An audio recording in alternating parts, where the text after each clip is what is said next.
I want to tell you about my grandma. My grandma Opal. Uh, the only people that know about any vices that she has is her and Jesus. Nobody else knows of any of them. I mean, we all know that she had them because, all have sinned and fallen short of the glory of God, but nobody knew of them. She had this book, and it's called Everyone in the Bible. And I remember as a little kid looking at this with her. And so it's kind of the basis of how I do some of my studies. During this study, I was wanting to look at the heroes of faith. Wait a minute, I wanted to say something else about my grandma. I really wish that you guys would behave so that you can get to heaven and meet my grandma.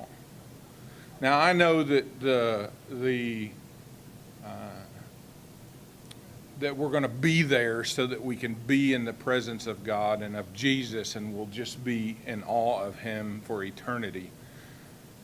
But if you could measure time there, after a couple million years, you might bump into her. And she's amazing. Yeah, that's about enough about Grandma Opal for now. But if anybody wants to look at this book, I'll let you. You might have to put on some gloves and take care of it nice and. Really, through these lessons on the heroes of faith in Hebrews chapter 11, my hope is that we can look at that just a bit differently, in a different light. Really, what I'm wanting to do is just talk about people. Not like we're going to gossip about them or anything like that. But look at their lives and their actions and what they did to please God. We're going to look at some people that did not please God. And try to make some applications to see if we can avoid displeasing God. You know, it never works out for those that are displeasing to God. So maybe we can find out if there's aspects of these heroes of faith, of their lives, that we can apply, that we can emulate. Maybe we can plagiarize or borrow from them so that we can be pleasing to God. Last week I mentioned something in class about what I really want to do is learn from other people's mistakes. But so often I fail in that. And Rob, he was right there just to give me a jab, goad me along. But it does seem like all so often that I have to make those same mistakes over and over again before I can learn that lesson. But I want to learn them from everybody else. So that's really the hope of these lessons, that we can learn from other people, whether it's the way to do things or the way not to do things, to be pleasing to God or to avoid being displeasing to God, and learn those lessons from these heroes of faith and others in the Bible. Can you go ahead and scroll up? I know that the standard is that we're supposed to use PowerPoint, but I've already kind of got this format in place because in this book, Everyone in the Bible, thousands of people, and I've got 50 of them done to this kind of format. And so just trying to copy and paste it over into PowerPoint just wasn't working out. So we're using Word, and I'm going to ask to scroll. This is kind of going to be what I'm hoping is the agenda for my time through the end of August. You see Cain not in the heroes of faith, but we're going to talk about his brother, so we'll talk about both of them. And Enoch, the elders have August 2nd. I think August 9th is, I I don't know, maybe we'll get through those. Maybe not. I'm hoping Jacob and Joseph on the 16th, Moses and Rahab on the 23rd, and then some others on the end of that. Okay, could you go ahead and scroll to the next one? This is kind of the format that I use. This is just my ideas, the way that I put down stuff that I try to look at, and it's the format that we're going to use. If there's more information that you want to know, then ask, and we'll preferably ahead of time, and we can see if we can squeeze that in. But not everybody has these things mentioned in the Bible. You know, we're going to talk about Noah today, and it only mentions his dad. Doesn't mention mom. It doesn't mention a spouse's name. It does mention children, but we'll get into that. Okay, where he was born, he or she. You know, we'll as I go through that, then I'll change that. However, I try to find out where they were from, what they did for work. What did he do to please God, or what did they do to displease, upset God? Some discussion points in there. And then, you know, I've been working on doing these for some time, but I changed it up for here. You know, how will this make us better disciples, and how will this make us better disciple makers? Okay, let's go to the first one. So, you know, these folks not in the Heroes of Faith, but this is one that I had already worked on, and I just went and reviewed it for this class. So these folks, let's see, let me go right on down to the parents, right? From the tribe of Levi and Reuben, Levi begat Kohath, and Kohath begat Amram and Izhar, and then Amram begat Aaron and Moses, and then Izhar begat Korah. So these two were first cousins, but there was an uprising where Korah brought 250 against Moses and Aaron, kind of a revolt, and so then Moses had them come out, and they gathered together so that they could find out who was being pleasing to God, who was being displeasing, who was on God's side. And Moses prayed a prayer, and I don't know that I'm comfortable saying a prayer like that. You know, God, do something that's never been done before. Open the earth up, swallow them up, and that's what happened to them. The earth opened up and swallowed up those guys, not just them, but so many others of their families, their kids, their servants, their animals were perished in that. It seems like there was. Let's go back up, though. I want to see what I might have missed there. Yeah. Okay, there's the scriptures, family tree. Okay, slide back down. Okay, I said that he was born in Egypt. Now, that's probably a stretch. We don't know that for sure, but they were in captivity in Egypt, so I don't think that's a far stretch. What they did to upset God, they revolted against Moses. Let's read that, Numbers 15:32 through 36. Oh yeah, you're going to need to bring your Bibles. I just have it like that. I don't have it on the board. Matthew 15:32 through 36. While the people of Israel were in the wilderness, they found a man gathering sticks on the Sabbath day. And those who found him gathering sticks brought him to Moses and Aaron and to all the congregation, and they put him in custody, because it had not been made clear what should be done to him. And the Lord said to Moses, the man shall be put to death. All the congregation shall stone him with stones outside the camp. And all the congregation brought him outside the camp and stoned him to death with stones, as the Lord commanded Moses. And then at the beginning of the next chapter, chapter 16, is where this revolt starts happening.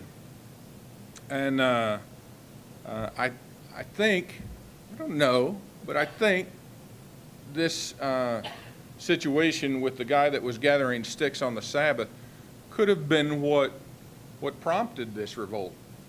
You know, Korah says in 1 through 3, now Korah the son of Izhar, son of Kohath, son of Levi, and Dathan and Abiram the son of Eliab, and On the son of Pelah, sons of Reuben, took men, and they rose up before Moses, and the number of the people of Israel, 250 chiefs of the congregation, chosen from the assembly, well-known men. They assembled themselves together against Moses and against Aaron, and said to them, you have gone too far. All the congregation are holy, every one of them, and the Lord is among them. Why then do you exalt yourself above the assembly of the Lord? So it doesn't say specifically why they revolted, but I think maybe that's it. And I'm okay if you disagree. I'd love to hear your perspective on it. It's just that seems like it's fair that they would do that. But it does say how many perished in this revolt. Can we keep scrolling?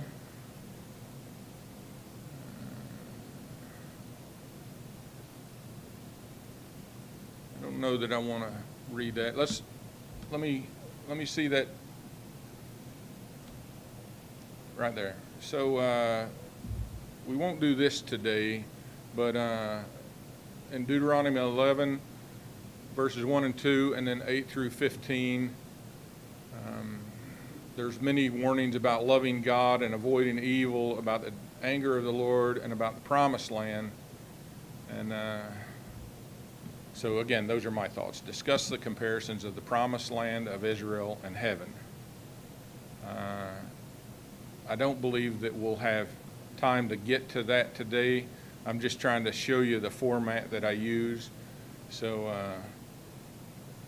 Romans, those two scriptures, Romans 12:3 and Numbers 16:8 through 10. Don't think too highly of yourself. Moses asked if they were seeking the priesthood also. So why were Korah's sons spared while Dathan and Abiram's sons swallowed up by the earth? Do you remember that a bunch of psalms were from the sons of Korah? So they survived. Others, their entire family was destroyed. Okay. So my application for that is be like Moses. Be humble and do God's will. Do everything as unto the Lord. That's in Colossians 3. Don't revolt against God, God's people, or grumble so you won't get swallowed up by this world. And you'll make it to the promised land, which is heaven. All right, so Noah. Wait, not that Noah. The girl named Noah. Did you know there was one of those? A girl named Noah. Numbers 26:33. Her dad was Zelophehad. It says that she was married to the sons of the father's brothers, the son of their father's brothers. Don't know if she had children, but remember her, these are her siblings. All these sisters had no brothers, and when it came time to get their inheritance in the promised land, there was no man there to get that inheritance. So they went and sought counsel with Moses to see if they could get their share of an inheritance. Okay, go on up. I don't know how she died. what she did to please God. Oh man, coming up to talk to Moses. This is after Korah, right? That would have taken some courage. And God agreed with them in Numbers 27:5. Let me read that.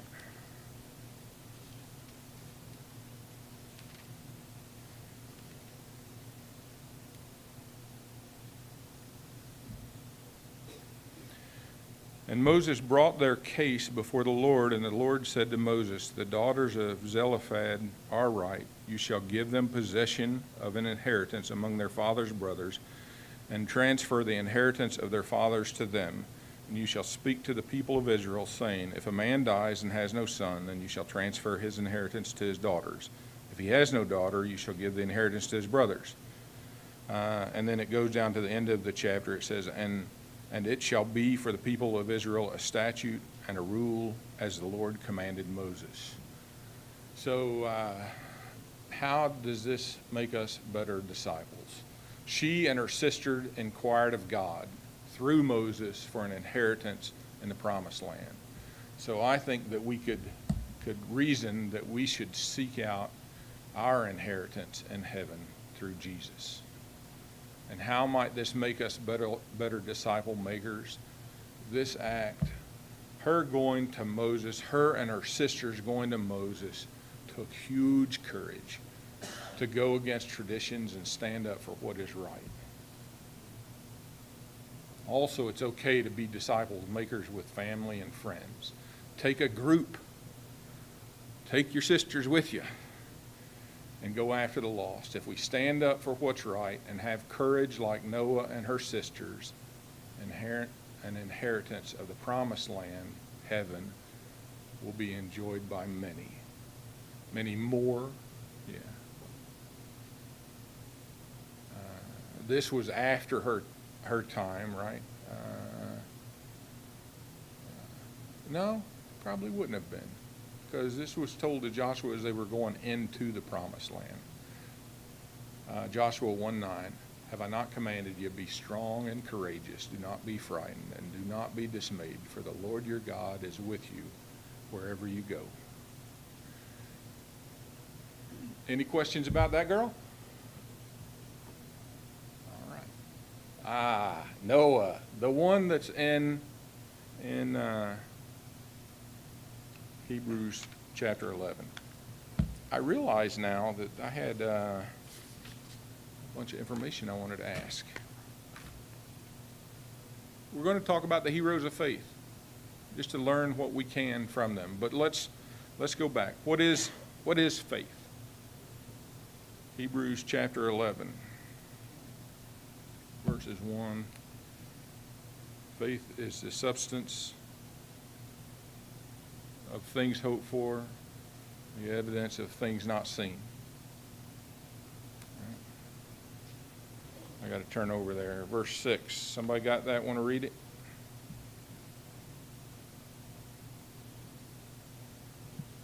And without faith it is impossible to please him, for whoever draws near to God must believe that he exists and that he rewards those who seek him. And then we get into, by faith, Noah right there. All right. What's the opposite of faith? We're going to be looking at all those heroes of faith. What's the opposite of faith? Unbelief. Okay. Thank you. Okay. The word that I put is sight. So only believing in things that you can see would be the opposite of faith. All right. Anything else? I mentioned Joshua 1:9, be courageous. So maybe the opposite there is fear. Okay, where do we get faith? Romans 10:7, faith comes by. Nice. Good job. Is your faith that everyone sees the faith that you see in the quiet moments of your life? Maybe that's a rhetorical question. You don't have to answer that. But let me ask it again. Is your faith that everyone sees, the faith that you see in the quiet moments of your life? I don't have an answer. That's fine. I don't believe that faith is a steady line from the baptistry to eternity. I mean, it's got all these ups and downs, these peaks and valleys, and that's what I've experienced. Shake your head this way if you agree, or this. Okay, only heads going up and down. Okay. What helps you swell your faith? For me,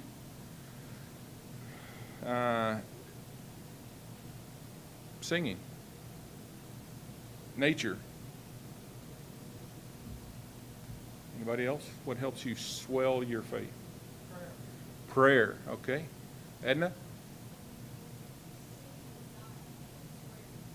Yeah, when you see God answering those prayers.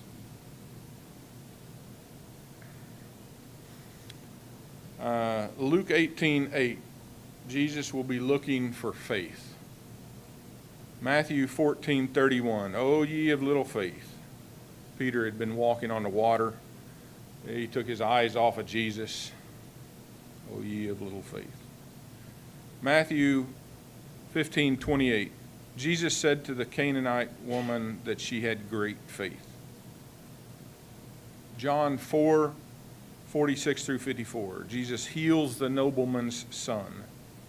Matthew 8:10, Jesus heals the centurion's servant because Jesus hadn't found faith like his in all of Israel.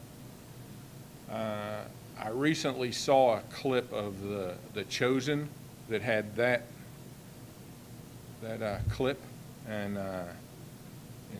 makes the hair stand up on the back of your neck. You get goose pimples.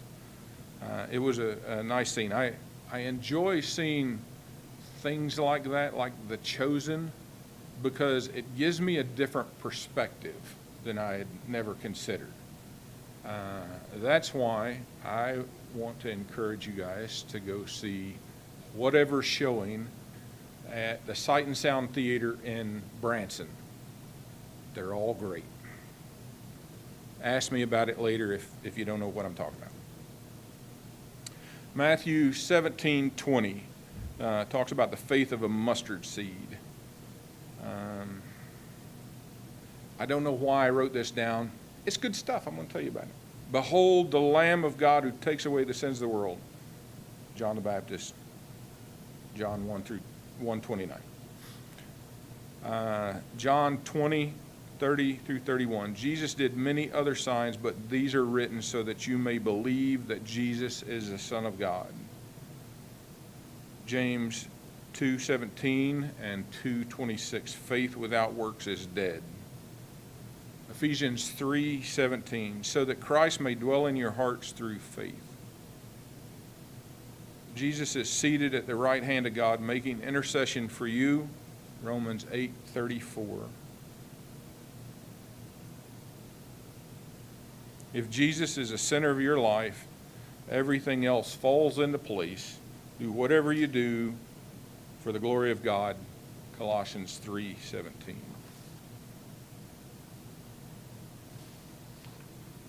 Okay, so now we're getting to Noah, the ark builder. His parents, Lamech, the descendant of Seth. There's another Lamech, but that is a descendant of Cain. This Lamech, though, I did the math, and he died 5 years before the flood. You remember his grandpa was Methuselah? Noah's grandpa was Methuselah, and it says that Methuselah died in the year of the flood. I forgot where. So. In the Bible. Yes, Noah had a wife. We don't know her name, but she made it on the ark. Children, Ham, Shem, and Japheth. And siblings, Yes. Genesis 5:30 says that Lamech had many other sons and daughters. So, what did Noah do before he became a boat builder?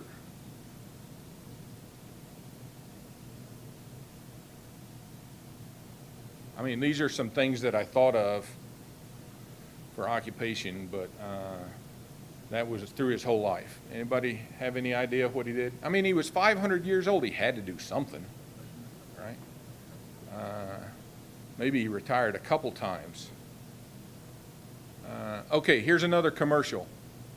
Who's been to the Ark Encounter? 1, 2, 3, 4, 5, 6. Okay, you should go. It's kind of like a tourist trap for believers, but it's a life-size replica of Noah's Ark. It's in Williamstown, Kentucky, not far from now I forgot the name. What's that? Yeah, thanks. I don't know who said that. Cincinnati, Ohio. If you fly into the Cincinnati, Ohio airport, it's in Kentucky, but it's not far. But again, this is kind of like my commercial for the Sight and Sound Theater. It just gives you another perspective on Noah's Ark that maybe you've never considered. You could spend an entire day there easily.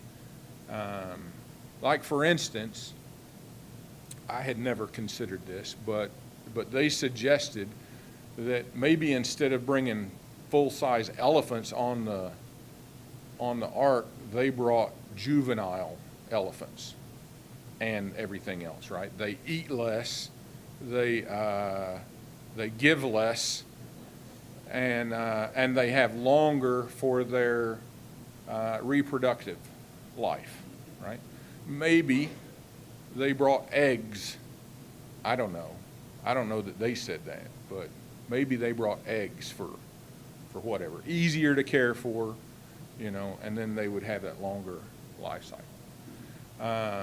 But that is, again, another place that will give you another perspective on Noah's Ark that you had never considered.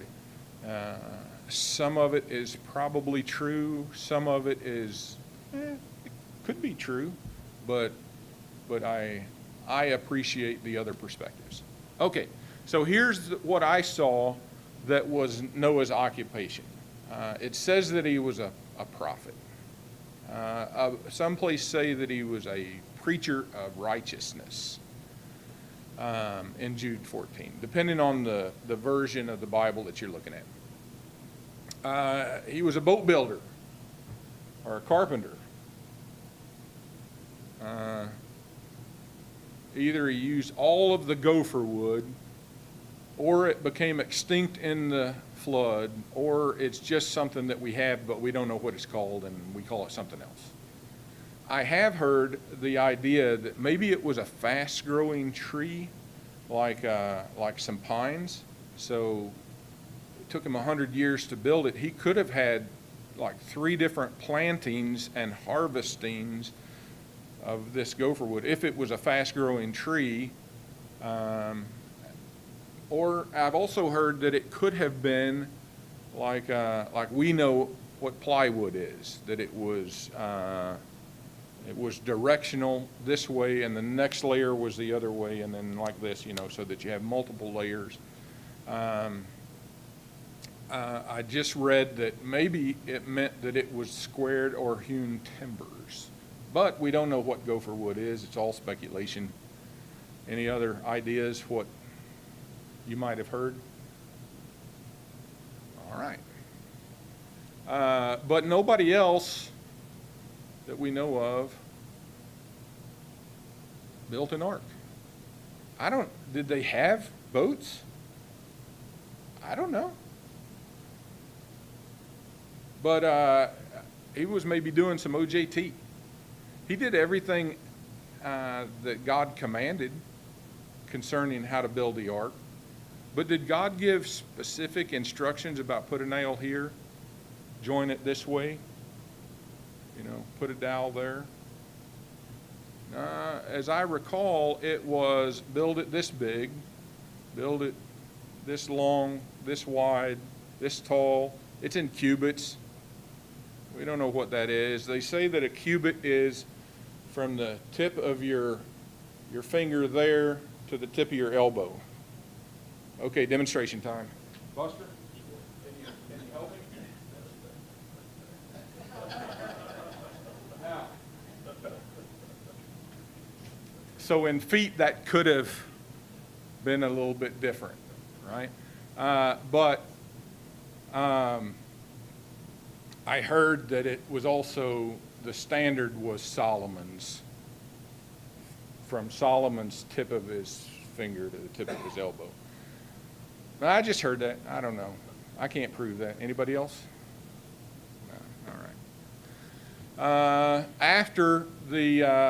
After the flood, he became a farmer, a vineyard and a winemaker. Right? Maybe he had some skills in the earth, 500 years of growing a garden or planting all those trees, or I don't know. But anyway, that's one of the things that it says that he did. How did he die? I think it said that he died of old age. It didn't say those words exactly, but it does say that he lived 350 years after the flood for a total of 950 years. His grandpa Methuselah, anybody remember how old he was? 969 years. It says he died in the year of the flood, so he wasn't getting on the ark. Don't know if he died before the flood or in the flood, but it does say in the Bible that Methuselah died in the year of the flood. So what did Noah do to please God? He's mentioned there in Hebrews chapter 11, verse 5. Let me read that. Maybe I didn't have verse 5.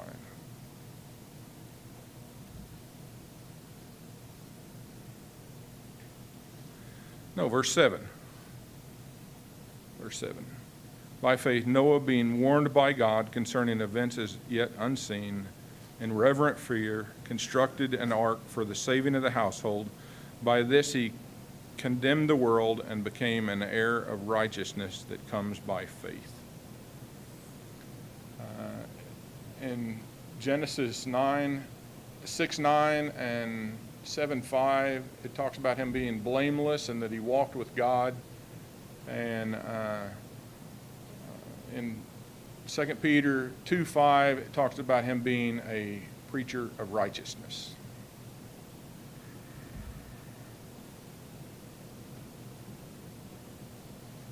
What time did you guys say I'm supposed to be done?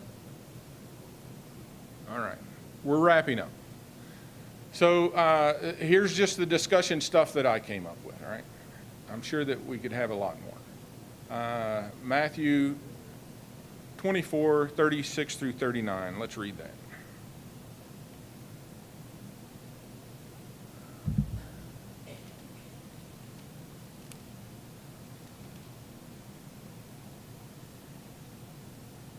But concerning that day and hour no one knows, not even the angels of heaven, nor the Son of Man, but the Father only. For as were the days of Noah, so will be the coming of the Son of Man. For in those days, behold, before the flood, they were eating and drinking, marrying and giving in marriage until the day that Noah entered the ark. And they were unaware until the flood came and swept them all away. So will be the coming of the Son of Man. So in this spot with the flood, the unrighteous were going about their lives unprepared for God's judgment. Today, most are unprepared. Let you and me be blameless, walk with God, and be preachers of righteousness. And then, there's my commercial for the Ark Encounter. So let's slide on up. Some other things that of note, I saw some lady at an amusement park in Virginia, and she had on a shirt that said, "Animals 2x2." and it had a scripture, right? And so I asked her, I said, you know, some of them went on by sevens. She did not believe me. I said, no, it's in the Bible. And I don't know if she ever went and looked at it, but God put Noah, his families, and the animals in the ark. And remember that God put you and I in his church. So how will this make us better disciples? Being blameless, walking with God, and a preacher of righteousness was pleasing to God and counted as faithfulness for Noah. It wasn't until Noah was 500 years old that he arrived on scene for us in the Bible. I'm not suggesting that he had a past, but we all do. Remember, baby steps are still progress, and striving to be blameless, walking with God, and a preacher of righteousness will put you on a trajectory of being counted as faithful like Noah. And how will it make us better disciple makers? Noah didn't know how to build an ark. No one in his past had built an ark. It was OJT. Did God give him specific instructions? Maybe. We talked about that just a little bit. I got ahead of myself. But Jesus gave instructions to the apostles and left interpretation for us. And that's the Great Commission. There are many ways to be disciple making as a person could dream of. It could involve a new or a long-standing relationship. It could be strangers that we're talking to about Jesus, becoming like Jesus and teaching others about Jesus and helping them become followers of Jesus so that they can tell others about Jesus. So there's Noah. I'd love to hear your perspective on Noah. Next week we'll talk about Cain and Abel and somebody else. Thank you.